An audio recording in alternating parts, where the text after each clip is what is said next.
भाई हमार एक कदम नशा मुक्ति की ओर आज है 113 दिन। आज आदमी से नहाए एक्सरसाइज कर ले बने सन।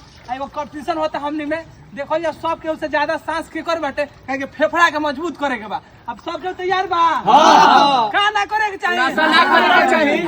2 3 चलो रेडी। देखो जाओ के कितना देर रहता आई जे जेकर सांस ज्यादा ऐसा मानल जाला फेफड़ा मजबूत रही, ओकर हार्ट के बीमारी ना हुई। देखो जाओ के पीछे देखत रहता देखो तनी सुन और सब केहू देखो जाओ के बाटे। और नीतीश बाबू गइलन ई फर्स्ट बेर कहत लगे जीते हम। और देखो जाओ के बाटे आयो गइलन बाबू गइलन आयो गइलन तू बाबू